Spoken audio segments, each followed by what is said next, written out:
रहे हैं आप, आईटी कंपनियों का प्रदर्शन कैसा होने वाला है इस बार? देखिए, हिस्टोरिकली या कह लें ट्रेडिशनली हमेशा हमने देखा है जो पहली तिमाही होती है फिर जो जून क्वार्टर होता है वो इंडियन आईटी के लिए अच्छा रहता है। तो इस बार भी आप एक्सपेक्ट करें कि Q1 पूरे FY17 के लिए एक पॉजिटिव टोन सेटअप करता हुआ नजर आएगा। जो कमेंट्रीज होंगी अक्रॉस द बोर्ड शायद वो डिपेक्ट करेंगे कि FY17 में एक स्ट्रेंथ देखने को मिलेगी, एक मजबूत साल होगा। हालांकि मैं ब्रॉड बेस एक्सपेक्ट नहीं कर रहा कि सभी कंपनीज को बेहतर फायदा मिलता हुआ नजर आएगा, क्योंकि कुछ कंपनीज से कंसर्न्स हाईलाइट करें। इंडियन आईटी ध्यान रखें इस समय एक ट्रांजिशन फेज में, तो कुछ कंपनीज के साथ कंपनी स्पेसिफिक इश्यूज जरूर आ सकते हैं। उसके साथ साथ ध्यान रखें ब्रेक्जिट एक रीसेंट इवेंट हुआ है, अभी तो टू अर्ली टू कॉल है कि कितना इंपैक्ट उसका होगा। हो सकता है मीडियम टर्म से लॉन्ग टर्म में ब्रेक्जिट का मतलब होगा आईटी कंपनीज के पास ज्यादा आउटसोर्सिंग आती हुई नजर आए, लेकिन एटलीस्ट इमीडिएट टर्म में या शॉर्ट टर्म में तो मुझे लगता है कि डिसीजन मेकिंग थोड़ी सी डिले होती हुई नजर आएगी, लोग अपने खर्च रोकेंगे तो उसका नेगेटिव इंपैक्ट देखने को मिल सकता है। तो इस बार जब तमाम मैनेजमेंट से हमारी बातचीत होगी, फोकस होगा ब्रेक्जिट का डिमांड पर, नियर टर्म में कितना असर होगा, लॉन्ग टर्म में कैसा फैक्टर इन कर रहे हैं, प्राइसिंग और कॉम्पिटिटिव सिनेरियो कैसा है, खासतौर पर ट्रेडिशनल सर्विसेज होती हैं, एप्लीकेशन डेवलपमेंट मेंटेनेंस, जहां पे कंपटीशन बहुत बड़ा था, अब हालात कैसे हैं, और मार्जिन क्योंकि करेंसीज बहुत फ्लक्चुएट कर रही हैं वो दिक्कत बनाएंगी। तो मार्जिन के फ्रंट में कंपनीज के पास लीवर्स क्या हैं। वैसे हम एंटिसिपेट कर रहे हैं कि FY17 FY16 से एटलीस्ट कांस्टेंट करेंसी में कंपनियां बेहतर ग्रोथ दिखाएंगी। Q1 में जिसकी हम अब बात करेंगे उसमें 2 से 6% तक तिमाही दर तिमाही ग्रोथ तमाम दिग्गज आईटी कंपनीज दिखाएंगी। पर ध्यान रखें इस क्वार्टर में मार्जिन प्रेशर में रहेंगे, क्योंकि वीजा का खर्च अकाउंट करेंगी कंपनीज और कर्मचारियों का वेतन का भी इंपैक्ट Q1 में ही आना है। लेकिन आशीष, इन्फोसिस और टीसीएस के नतीजे अगले हफ्ते आ जाएंगे, वहां पर आप क्या एक्सपेक्ट कर रहे हैं इन टर्म्स ऑफ नंबर्स? दोनों ही कंपनीज वीक के एंड में आते नंबर्स घोषित करेंगे। इन्फोसिस के शुक्रवार को ध्यान रखें नंबर्स आने वाले हैं। कंपनी ने साल की शुरुआत से लेकर बीच में जब अपना मीडिया से बातचीत करी तो कुछ इंक्रीमेंटल कंसर्न्स हाईलाइट करी, कुछ दिक्कतें हैं, खासतौर पे 3 वर्टिकल्स की उन्होंने बात करी थी, अगर आपको याद हो, रिटेल में, हेल्थ केयर, लाइफ साइंसेज में और इंश्योरेंस में कुछ दिक्कतें इस कंपनी झेल रही है। पर फिर भी मैं मानता हूं कि ऑर्गेनिकली जो ग्रोथ होती है सबसे बेहतर होगी टॉप टीयर कंपनीज में। इन्फोसिस की 4% के आसपास तिमाही दर तिमाही ग्रोथ होगी। क्यों होगी? क्योंकि डील विंस बेहतर हो रहे हैं, ये कंपनी एग्रेसिवली ट्रांसफॉर्मेशनल डील जिसे हम कहते हैं उसमें पार्टिसिपेट कर रही है और जिस तरह की इन्वेस्टमेंट्स कर रही है उसका फायदा मिलेगा। तो डॉलर आए 4% के आसपास उछाल, मार्जिन हालांकि 150 बेसिस पॉइंट्स घटेंगे, इसीलिए आप देखेंगे मुनाफा 2.3% के आसपास का दबाव। टीसीएस एक दिन पहले गुरुवार को अपने तिमाही रिजल्ट्स घोषित कर देगा, और आपको याद होगा FY16 तक पूरा साल हमने देखा टीसीएस अंडर परफॉर्म कर रहा था, हमारी जो भी एक्सपेक्टेशंस थी उस पर खरा नहीं उतर रही थी कंपनी। अब हमें लगता है वो बैग एंड बैगेज पीछे हट गया। FY17 शायद फ्रेश आउटलुक के साथ ये कंपनी आए, वो इश्यूज पीछे होंगे इस कंपनी के, जिसलिए डॉलर आय में 4.5% के आसपास का उछाल। मार्जिन यहां पे भी वीजा कॉस्ट और सैलरी हाइक्स के चलते गिरेंगे ऑलमोस्ट 147 बेसिस पॉइंट्स, इसलिए मुनाफे पे वही 4 से 5% के आसपास का आपको दबाव देखने को मिलेगा। ओके आशीष, हमारे साथ इस वक्त Urmil Shah, AVP research IT services IDBI capital भी जुड़ रहे हैं।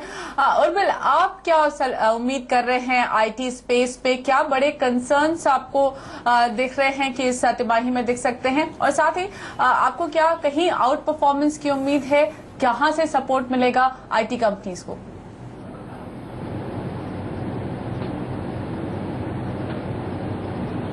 उर्मिल, आपको मेरी आवाज आ रही है? ऑलराइट, उर्मिल से हमारा संपर्क अभी नहीं हो पा रहा, हम वापस से संपर्क करने की कोशिश करेंगे। लेकिन इस बीच यूरोपियन बाजार खुल चुके हैं, उन पर नजर रखें, जहां यूरोपियन फ्यूचर्स 0.5% के दबाव के साथ ओपनिंग का इशारा कर रहे थे। ओपनिंग ठीक ठाक हुई है, बिल्कुल फ्लैट है, कैक थोड़ा सा ज्यादा कमजोर था लेकिन अब वो भी संभल गया है। 0.01% का मामूली सा एक क्लिक है। डैक्स और फुटसी भी हल्के दबाव के साथ ट्रेड करते हुए भारतीय बाजार अब करीब 19 पॉइंट्स निचले लेवल से कुछ रिकवरी आ रही है। आप देख सकते हैं सेंसेक्स इस वक्त 70 पॉइंट्स गिरावट है, जबकि थोड़ी देर पहले ही 100 पॉइंट से ज्यादा 112 पॉइंट्स नीचे थे। तो 60 पॉइंट्स की रिकवरी ऑलमोस्ट देख ली है भारतीय बाजार ने, और इसका एक बड़ा रीजन आपके सामने यूरोपियन बाजार की ओपनिंग और ठीक ठाक ओपनिंग वहां पर हुई है। हमारे साथ उर्मिल जुड़ चुके हैं इस वक्त। उर्मिल, स्वागत है आपका CNBC आवाज पर। आईटी स्पेस के लिए ये तिमाही जनरली अच्छी रहती है, जैसा कि आशीष बता रहे थे, लेकिन क्या इस बार जो करेंसी को लेकर उतार चढ़ाव रहे हैं उसकी वजह से एक इम्पैक्ट पड़ सकता है?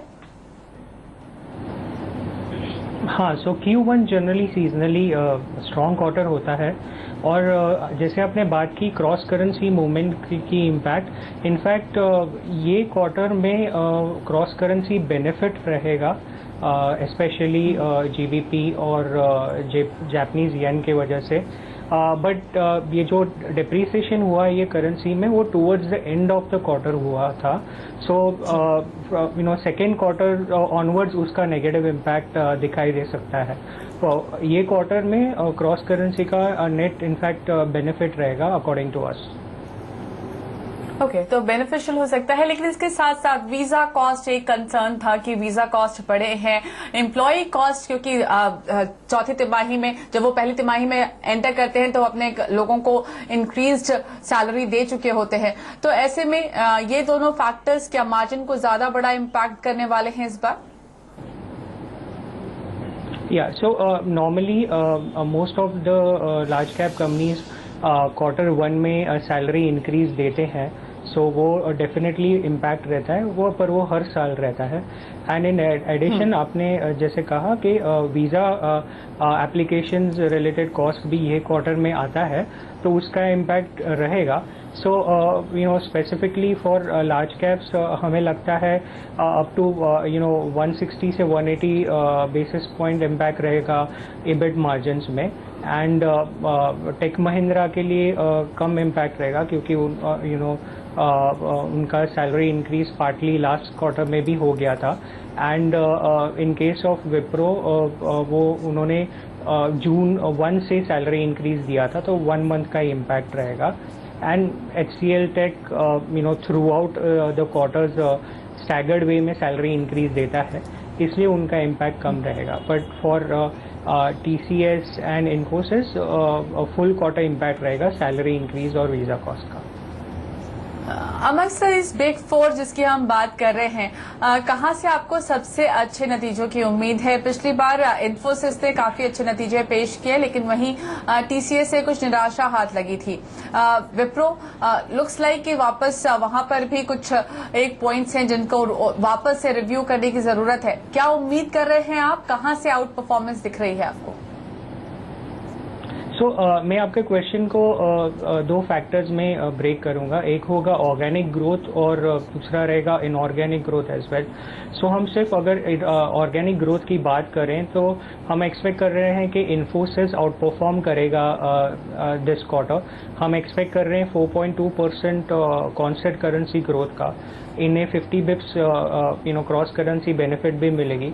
सो ओवरऑल हम एक्सपेक्ट कर रहे हैं डॉलर टर्म्स में 4.7% ग्रोथ का, जो लार्ज कैप्स में ऑर्गेनिक ग्रोथ में सबसे बेटर है।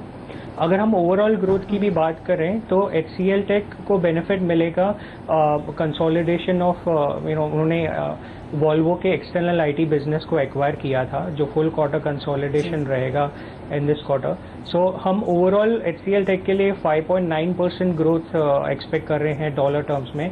उसमें से 2.6% ग्रोथ वॉल्वो के बिजनेस के कंसोलिडेशन के वजह से मिलेगा। So to sum up, organic growth में हम एक्सपेक्ट कर रहे हैं कि इन्फोसिस आउट परफॉर्म करेगा। ओवरऑल ग्रोथ में HCL टेक का ग्रोथ। और एक quick question, mid cap IT space पे क्या वहां पर भी आपको लगता है कोई ऑप्शन है जहां से अच्छे नतीजे आ सकते हैं?